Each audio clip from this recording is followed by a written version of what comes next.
علی بھائی اگلا سوال ہے کہ چند دن پہلے میں ایک مسجد میں نماز فجر پڑھ رہا تھا، امام صاحب قرات کرتے ہوئے چند آیات بھول گئے۔ مجھے قرآن پاک کا وہ حصہ زبانی یاد ہے لیکن مجھے لقمہ دینے کا طریقہ معلوم نہیں تھا، اس لیے خاموش ہی رہا۔ کیا ہماری نماز درست ہے یا دوبارہ ادا کرنا ہوگی؟ پلیز امام کو لقمہ دینے کا سنت طریقہ بھی بتا دیں۔ یہ لقمہ جو ہے نا، یہ وہ کوئی روٹی کا لقمہ یا چاولوں کا نہیں ہے۔ یہ لقمہ ایک ٹرم استعمال کی جاتی ہے کہ امام اگر غلطی کرے تو اس کی غلطی پر اسے متنبع کرنا، اسے لقمہ کہا جاتا ہے فقہ کی ٹرم کے اندر۔ تو پہلی بات ہے، نماز تو درست ہے اگر سورۃ الفاتحہ کے بعد کم از کم 3 آیات پڑھ لی ہیں، بیچ میں سکپ بھی ہوگی، اس سے نماز پہ کوئی فرق نہیں پڑتا، یہ ذہن میں رکھیے گا۔ ہاں، قرآن کی کوئی آیت غلط پڑھ دی اور اس کی تصحیح نہیں کی اور اس کا ترجمہ ایسا بن گیا جو قرآن کی تعلیمات کے خلاف ہے، پھر تو نماز لوٹانی پڑے گی، بلکہ تجدید ایمان بھی کرنی چاہیے احتیاطاً۔ اور اگر مطلب میں فرق نہیں پڑا، تہددون نکل گیا ہے تفلحون کی بجائے، تو ہدایت فلاح ہم پلہ مانا ہے، کوئی فرق نہیں۔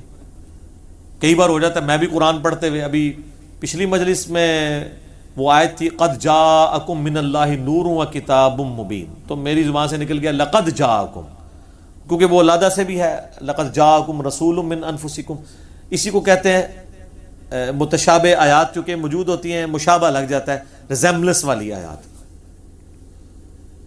ایون نبی الاسلام کے بارے میں سنن نبی داؤد میں حدیث ہے، باقاعدہ امام ابو داؤد نے باب باندھا ہے کہ امام اگر قرات کی غلطی کرے تو اسے متنبع کیا جائے۔ اس میں آتا ہے کہ نبی علیہ السلام ایک دفعہ نماز پڑھا رہے تھے تو آپ قرات میں آیات بھول گئے، تو سلام پھیرنے کے بعد آپ نے پیچھے مڑ کے دیکھا تو حضرت ابی ابن کعب بھی تھے، تو آپ نے ابی ابن کعب سے کہا کہ تو نے مجھے جو ہے وہ لقمہ کیوں نہیں دیا جب میں قرآن، یار کیا خوش نصیبی ہے ابی ابن کعب کی۔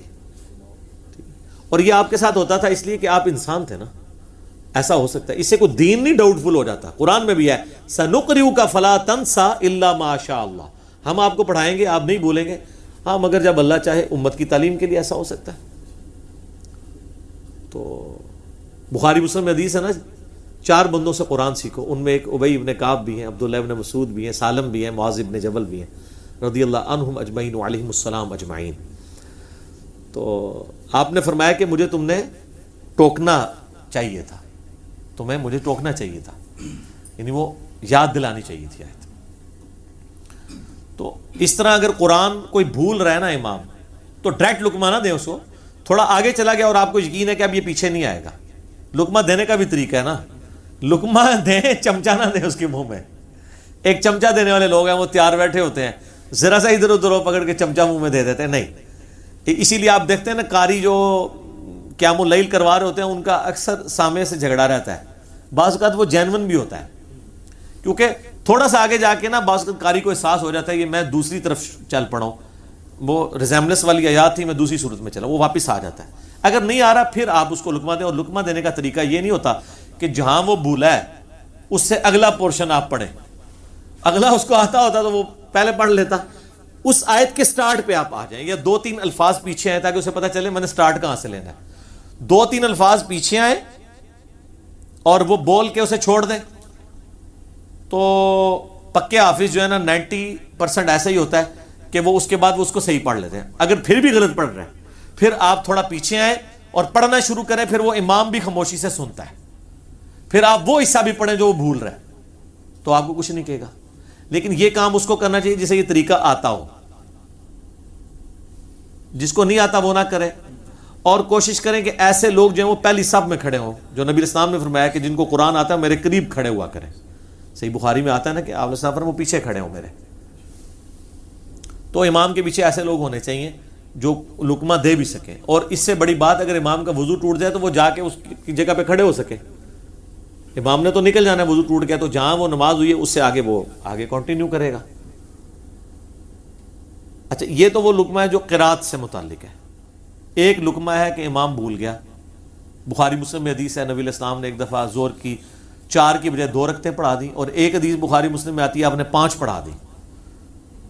تو صحابہ نے نہیں لقمہ دیا. بعد میں نبی علیہ السلام کو کہا تو آپ فرمایا کہ میں بھی ایک انسان ہوں، جس طرح تم بھولتے ہو میں بھی بھول جاتا ہوں، اگر میں بھول جاؤں تو تم مجھے یاد کروا دیا کرو.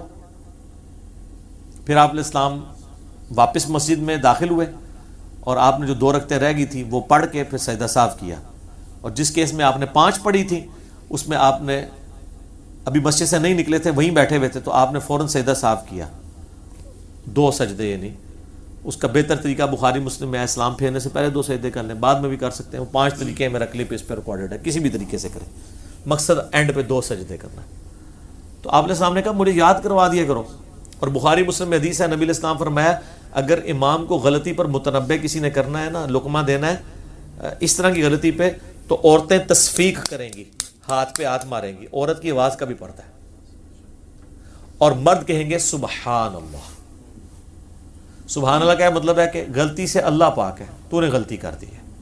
یہاں پہ کیا ہوتا ہے، امام اگر پہلی رکعت میں تشہد بیٹھ گیا تو مفتی کہہ رہتے ہیں اللہ اکبر اللہ اکبر، اس کو اٹھانے کے لیے اللہ اکبر کہہ رہے. اللہ اکبر بیچارہ کر کے ہی بیٹھ گیا ہے، وہ اللہ اکبر نہ اٹھنا ہوتا تو پہلے نہ اٹھ جانا. پھر دوسرا امام کو کیسے پتہ چلے گا یہ اللہ اکبر مجھے کہہ رہے ہیں یا کوئی پیچھے آ کے کسی نے نماز نیت کی ہے. اس کا طریقہ ہے سبحان اللہ، تم بھول گئے ہو. یہ غلطی کو ہائی لائٹ کرنے کا طریقہ سبحان اللہ کہنا ہے. عورتوں نے یوں کرنا ہے اگر وہ جماعت میں ہوں گی، اور مردوں نے سبحان اللہ کہہ کے امام کو اپنی طرف متوجہ کرنا ہے تاکہ اسے پتہ چلے مجھ سے غلطی ہو گئی ہے. اور یہ غلطی کسی سے بھی ہو جاتی ہے. بعض اوقات انسان کی توجہ ہٹ جاتی ہے، بعض اوقات پورے وثوق سے وہ سمجھ رہا ہوتا ہے کہ میں اس طرح پڑھ رہا تھا، تو لیکن وہ ایسے نہیں اس نے پڑھا ہوتا. تو اس لیے پیچھے والے کی ذمہ داری ہے کہ وہ لقمہ دے. تو امام کو قرات کے لیے لقمہ دینا ہے، اس کا میں نے طریقہ بتا دیا، اور جو اس طرح کی غلطی پہ لقمہ دینا ہے وہ بھی. باقی جو نماز کے بعد لقمے دے رہے ہوتے ہیں نا، اس وقت تو کوئی فائدہ نہیں ہے. آپ نے کئی لوگ جھگڑے کر کے بھی بیٹھ جاتے ہیں کہ جی آپ نے آیتیں ہی چھوڑتی ہیں سن، تسی غلط پڑھ چھڑی ہے. تو اس ٹائم بولو نا، اندر بولو. تو اگر اس کا معنی نہیں بدلا اور 3 آیتیں کم از کم پڑھ لی ہوئی تھی تو نماز ہو گئی ہے، اس سے کوئی فرق نہیں پڑتا. سورتوں کی ترتیب بھی بدل دی ہے، کوئی حرج نہیں ہے. بلکہ صحیح مسلم میں حدیث ہے، نبی علیہ السلام نے ایک دفعہ نماز پڑھائی، پہلی رکعت میں سورہ نساء پڑھی، دوسری میں آل عمران پڑھی. یہ مسلم شریف میں حدیث ہے. تو ترتیب کو آپ بدل بھی سکتے ہیں. آیات نہیں الٹی پڑھ سکتے، مختلف جگہوں سے لے سکتے ہیں اسکیٹرڈ فارم کے اندر. آپ کو تو خیر فرق نہیں پتا لگتا اس حوالے سے ان لوگوں کو جن لوگوں کو ترجمہ نہیں آتا، وہ جدھر سے مرضی کوئی آیت لے رہا ہو. ہاں جس کو قرآن سمجھ آتی ہے اس کو ضرور کوفت ہوتی ہے کہ یار تو نے اب یہاں پہ یہ بات کی تھی اور یہاں پہ آدھی بات چھوڑ کے تو چلا گیا. جس طرح میں بتا دوں، ہمارے محلے میں ایک مسجد ہے، وہاں پہ قاری صاحب بڑا عرصہ تک نا فجر کی ہر آپ کو تو چند ایک آیات انہوں نے رٹی ہوتی ہیں، یا هو اللہ الذی لا الہ الا هو، یا آمن الرسول. تو وہ اکثر سورۃ البقرہ کی نا یہ آیت نمبر 159 اور 160 جو میرے کربلا والے ریسرچ پیپر کے ٹاپ پہ لکھی ہے نا، وہ پڑھتے تھے. ان الذین یکتمون ما انزلنا من البینات والہدی من بعد ما بیناہ للناس فی الکتاب اولئک یلعنہم اللہ ویلعنہم اللاعنون. نال اس رکوع چلے جاتے سب کہ وہ لوگ، بے شک وہ لوگ جو چھپا لیتے ہیں اس میں سے جو ہم نے روشن چیزیں نازل کی ہیں ہدایت میں سے، بعد اس کے کہ ہم نے لوگوں کے لیے ان کو بیان کر دیا اپنی کتاب کے اندر، تو ایسے لوگوں پر اللہ کی لعنت ہے اور تمام لعنت کرنے والوں کی لعنت ہے جو لوگ قرآن و سنت کی تعلیمات کو چھپا لیتے ہیں. یہ طویل خاص میں تو علماء یہود کے بارے میں ہے، طویل عام میں جنرل ہے. اور یہ لعنتیں بھیجنے کے بعد رکوع میں چلے جاتے تھے. تو ایک دن میں نے نا ارادہ کیا، میں نے کہا آج وہ پڑھ رہا تھا، میں نے کہا میں نا شروع میں کوشش کرتا ہوں کہ خود نہ کہوں، کیونکہ مجھ سے تو ویسے الرجک ہے. مجھے اللہ معافی دے اتنا ڈر لگتا ہے کہ میں ان کو کہوں نا کہ ایک خدا ہے تو یہ کہہ دیں گے تجھے غلط فہمی ہوئی ہے، یعنی اتنی ضد میں ہے میرے بارے میں نا، تو میں کسی کے ذریعے کہلوا دیتا ہوں. تو میں نے ارادہ کیا کہ آج میں نا اس کو کہوں گا کہ یار خدا کے لیے یہ لعنتیں بھیج کے تم چلے جاتے ہو. اس کے ساتھ اللہ نے اس کو کنکلوڈ کیا ہے، الا الذین تابوا واصلحوا، سوائے ان لوگوں کے جو توبہ کر لیں اور اپنی اصلاح کر لیں، وبینوا، اور جو انہوں نے چھپایا تھا وہ بیان کر دیں، فاولئک اتوب علیہم، ایسے لوگوں کی اللہ تعالیٰ توبہ قبول کرے گا، وانا التواب الرحیم، اور میں توبہ کو قبول کرنے والا مہربان ہوں. تو یہ بات کنکلوڈ ہو رہی ہے نا. لعنتیں بھیجنے کے بعد اللہ نے کہا کہ جو توبہ کر لیں نا، ایک بات، ایک ڈاکٹرن پوری مکمل ہو رہی ہے. تو میں نے کہا کہ میں اس کو کہوں گا یار کم از کم اس کو پورا کر کے تو جایا کرنا نیچے، مجھے تو کوفت رہ جاتی ہے نا کہ یہ کیا تم کر رہے ہو. تو وہ بائی چانس اس دن نہ اس نے وہ پوری پڑھی.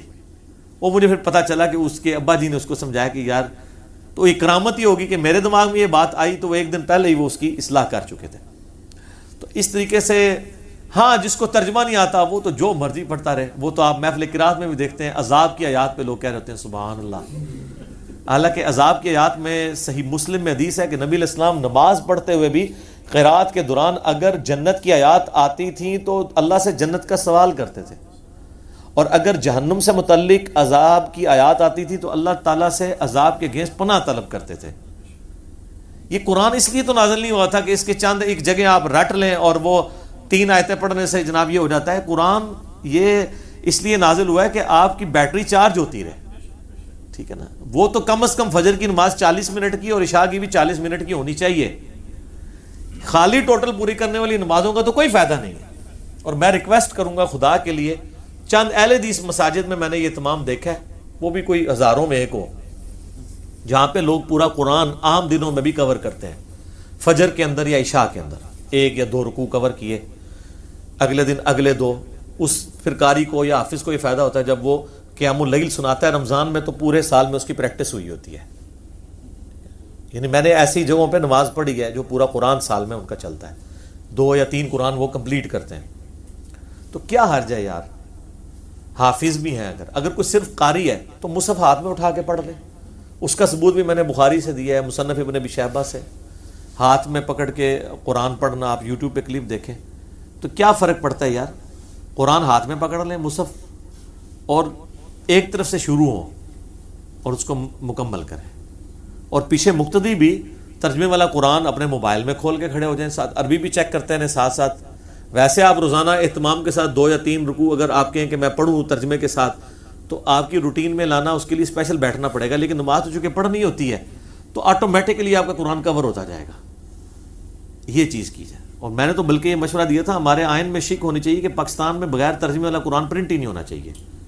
پاکستان میں کیا کام ہے عربی قرآن کے پرنٹ ہونے کا؟ صرف عربی کے نیچے ترجمہ پرنٹ ہو، خالی ترجمہ بھی نہ پرنٹ ہو، وہ بھی قرآن کی تعریف ہو جائے گی. اس اعتبار سے کہ ترجمہ اگر کسی نے کوئی غلط کیا ہے تو کاؤنٹر ویریفائی تو ہونا چاہیے نا. قرآن میں عربی میں بھی یہ لکھا ہوا ہے کہ یہ الفاظ ہیں وہ عربی میں لکھے نہیں ہوتے، وہ بریکٹیں ہوتی ہیں، وہ بیچ میں وہ ترجمہ لوگوں بنا لیتے ہیں اس کو.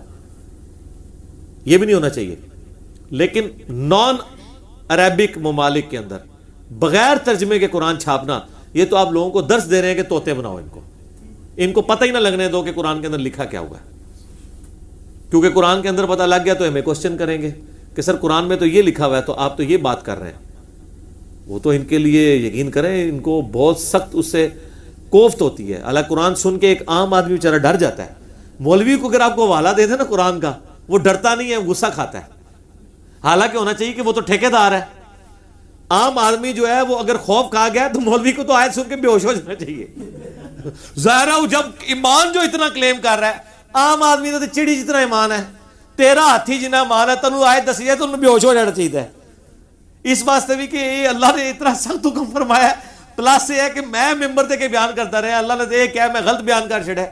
مولوی تو بے ہوش ہونا چاہیے قرآن دی آیات سن کے. ویسے آپ کو سنائیں گے کہ صحابہ جب قرآن پڑھتے تھے آنسو نہیں رکتے تھے، کسی نے آیت سنی تو بے ہوش ہو گیا، بلکہ وہ کئی لوگوں کی روح پرواز کرنے والے واقعات بھی آپ کو بتائیں گے.